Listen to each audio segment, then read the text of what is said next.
سب سے بڑی بات جو آنے والا خطرہ ہے وہ یہ ہے کہ دریا میں سیلاب کی صورتحال بھی بن رہی ہے۔ اب یہ سیلاب کہاں جائے گا؟ لوگوں کی زمینیں ختم ہو جائیں گی، لوگوں کے گھر گاؤں کے گاؤں تباہ ہو جائیں گے۔ تو اس میں سب سے زیادہ فرض جو ہے وہ ایریگیشن ڈپارٹمنٹ کا ہے، آبپاشی نظام کا ہے۔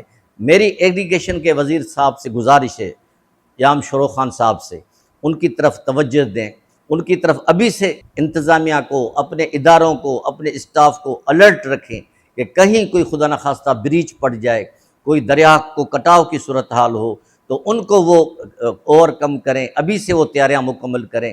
ورنہ تو کچھ ایسے لوگ بھی ہیں جو ہزاروں ٹرکوں کا حساب لگاتے ہیں کہ ہم نے اتنا پتھر ڈال دیا، بس پانی نے پتھر کو بہا کے لے گیا، اور کوڑے بل بھی بنتے ہیں۔ میں سب کی بات نہیں کر رہا ہوں، سب لوگ ایک جیسے نہیں ہیں، لیکن کچھ ہمارے پاس ایسے اندھے بھی ہیں جو اپنے آپ کے فائدے کے لیے غریبوں کا نقصان کرتے ہیں۔ تو میری التجا ہے گورنمنٹ آف سندھ سے بھی کہ خدا کے واسطے اس طرح کا کام کریں کہ لوگوں کو تسلی ہو۔